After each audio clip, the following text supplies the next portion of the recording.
Good evening all of you. This is Shadma Zahra Multani, director of Adventure Global. और आज का topic मैं आप लोगों को बताना चाहूँगी, जो नीट के लिए अप्लाई किए हैं बच्चों ने, नीट एस्पिरेंट्स, उन लोगों के लिए ये टॉपिक है कि वो बच्चे एग्ज़ाम्स तो दे रहे हैं बट उनको ये इन्फॉर्मेशन नहीं थी कि कितने कट ऑफ पे कहाँ उनको अवेलेबिलिटी हो सकती है, कहाँ उनकी चीज़ें ईजी गोइंग में उनका सफ़र जा सकता है।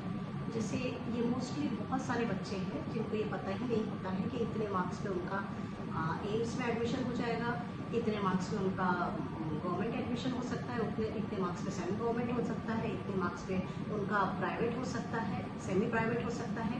ये सारे कट ऑफ्स मैं आज आपको सारी चीज़ें रिवील करूँगी 2025 में। तो पहले तो देखा जाता है ये जो पेपर आता है नीट के बच्चों का, तो वो 740 मार्क्स का होता है। 740 मार्क्स में से 720 मार्क्स अगर आते हैं तो वो बच्चों को डायरेक्ट एम्स में एडमिशन मिलता है, उनको कुछ करने की ज़रूरत नहीं होती।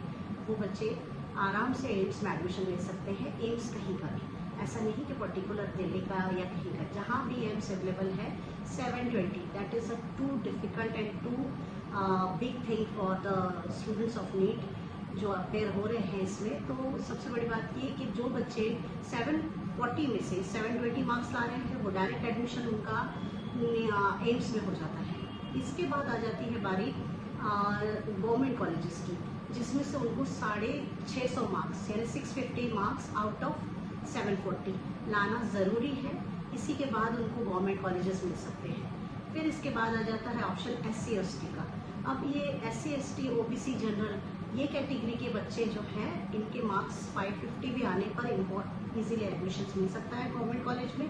फिर इसके बाद प्रोसेस चालू होता है 450 का। फॉर एग्जांपल जैसे केरला है, कर्नाटका है, बेंगलोर है, यहाँ के कुछ वेल्लोर है, यहाँ के कुछ कॉलेजेस, हैदराबाद है, तेलंगाना जैसे, यहाँ के कुछ कॉलेजेस में इनको एडमिशन हो सकता है। बट इसके भी कहीं ना कहीं इनको फीस भरनी पड़ती है, जो मेरे ख्याल से 2 से 3 लाख रुपए के बीच में जाती है। मगर ये वही बच्चे होंगे जो SC ST में आते हैं और इनका कट ऑफ इस तरह से निकलता है। फिर इसके बाद के बच्चे जो होते हैं, अब उनके 450 मार्क्स हो, 350 मार्क्स हो, 250 मार्क्स हो, 150 मार्क्स हो, ये डिपेंड करता है। 24.5 लाख बच्चे इस बार अप्लाई कर रहे हैं पैन इंडिया पर।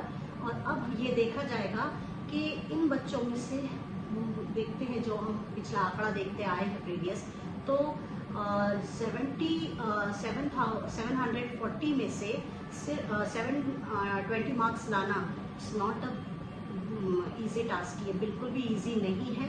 इसमें से सिर्फ 4% बच्चे निकलते हैं जो एम्स में डायरेक्ट भर्ती हो सकते हैं। इसके बाद जो कट ऑफ आता है 650 से लेके, तो उस कैटेगरी पे जो बच्चे आते हैं तो उनका गवर्नमेंट कॉलेजेस में एडमिशन हो जाता है। वहाँ भी उनको पैसे पेमेंट करनी पड़ती है, 30-40 हज़ार रुपये वहाँ भी लगता है, कहीं 3 लाख लगता है। डिपेंड करता है कि बच्चों का कहाँ आया है। इंटरनल एरियाज़ है, राजस्थान है, दूसरे मध्य प्रदेश के इंटरनल एरियाज़ है, छत्तीसगढ़ के इंटरनल एरियाज़ है, महाराष्ट्र है, तो ये यहाँ ईजीली एडमिशन होना बहुत मुश्किल है।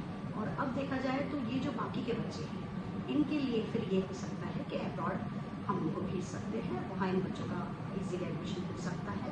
ये अब सारे सीक्वेंस वाइज हमने इस चीज़ को बताया है ताकि बच्चों के भी दिमाग में ये आ जाए कि इतने मार्क्स पे हम कहाँ क्या कर सकते हैं, कहाँ क्या हो सकता है, कहाँ क्या नहीं हो सकता। और भी डिटेल इन्फॉर्मेशन लेने के लिए आप हमारे दिए गए कॉन्टैक्ट नंबर पे कॉल कर सकते हैं, हमसे इन्फॉर्मेशन ले सकते हैं। हमारे काउंसलर 24 घंटे अवेलेबल है हमारे साइट पर।